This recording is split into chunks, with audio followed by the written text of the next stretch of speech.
Ang guys, so yung kanyang ano guys, so ayan oh, medyo ano naman. Ayan po, madilim po kasi at wala po siyang ilaw. Wala po siyang ilaw. Wala kayong ilaw ate ano? Ayun lagi saksak.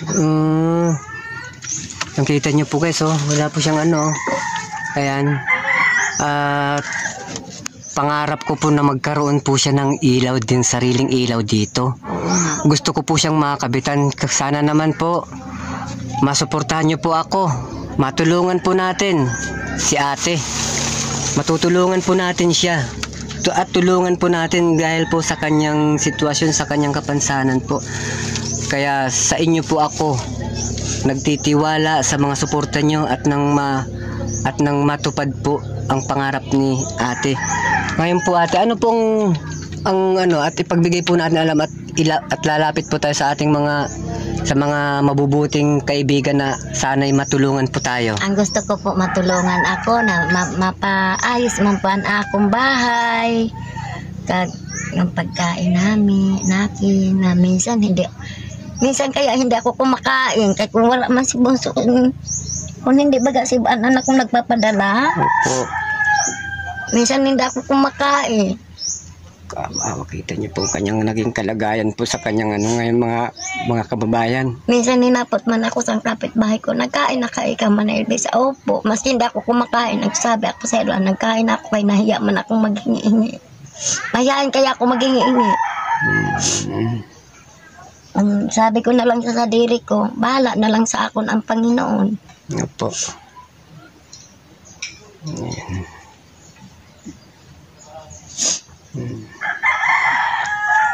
Pagtiyagaan nyo na po ate ang aking natutunta. Talagang ganyan po talaga. Hayaan nyo po.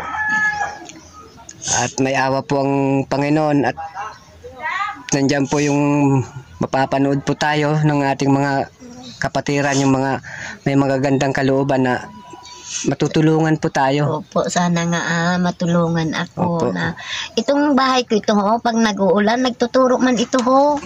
Ayan, titingnan po natin. Ayun nga po guys, yung kanyang ano, wala talaga po. Ako naman lang sana dida nag-atop-atop sa mga sulidap. Kita niya po, siya na lang po ang nagbububong ng kanyang ano, sulidap. Ayan po yung mga ano, kanyang bahay po. Medyo ano nga po. Ayan. Hindi ko po sukat akalain na ganito po ito po ang nagiging mission ko dito sa lupa.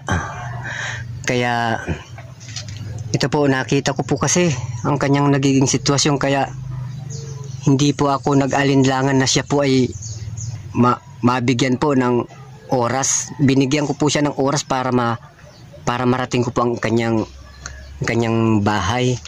Siya lang nga lang po dito mag-isa ngayon. Yung anak niya po ay wala nga po. Naghahagilap po ng siyempre po ng makakain. Ganun na lang. Opo. Naghanap buhay. Ayun. Grabe, ano pong mga pangarap natin sa buhay natin na para mapaayos lang po ang ano. Sige po. Ang pangarap ko na maguruganda man po ang aking bahay na tumutulog po ako, hindi na ako mauulanan. Ganun po mga kaibigan. Tapos po, ang mga ano ko, yung pagkain namin na minsan hindi kami kumakain. Minsan nga ni sir, kumakain kami magkain na sa maliit-liit pa ininanak kong gulay na lang ka, urang kanin. Naku po, grabe. Alam yun sa mga kapitbahay ko. Naku po, kita nyo.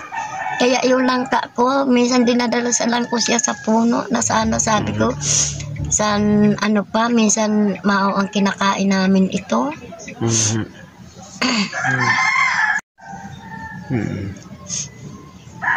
Ate, hindi na po ako magtatagal ate at maraming salamat po ate sa Panginoon at talagang ginabayan po ang mga pako upang mapuntahan po kayo rito. Oo nga, kaya pagtutulog ko manalangin ako sa Panginoon. Sana sabi ko may tao, sabi ko na makatulong sa akin. Gabayan sila sa Panginoon. Nakakaano po ang kanyang kalagayan, mga kababayan ko, mga kapatiran ko. Mga guys, ito po ang kanyang kaya sige, hayaan niyo po ate at pagpalain po tayo ng Panginoon at talagang babalik at babalik po ako dito sa iyo. Opo. May awa ang Diyos kahit na papano sa abot ng aking makakaya. Kahit na ganito pong kalagayan natin, kapit lang po tayo sa Panginoon. Huwag po tayong panghinaan ng loob. Ay, oo. Maging matatag lang po tayo habang tayo nabubuhay. Mabitaw ako. Pero lang ako nagdadasal sa Panginoon. Thank you, Habang God. ako nakaupo. Opo. Nananalangin ako sa Panginoon. Ayan.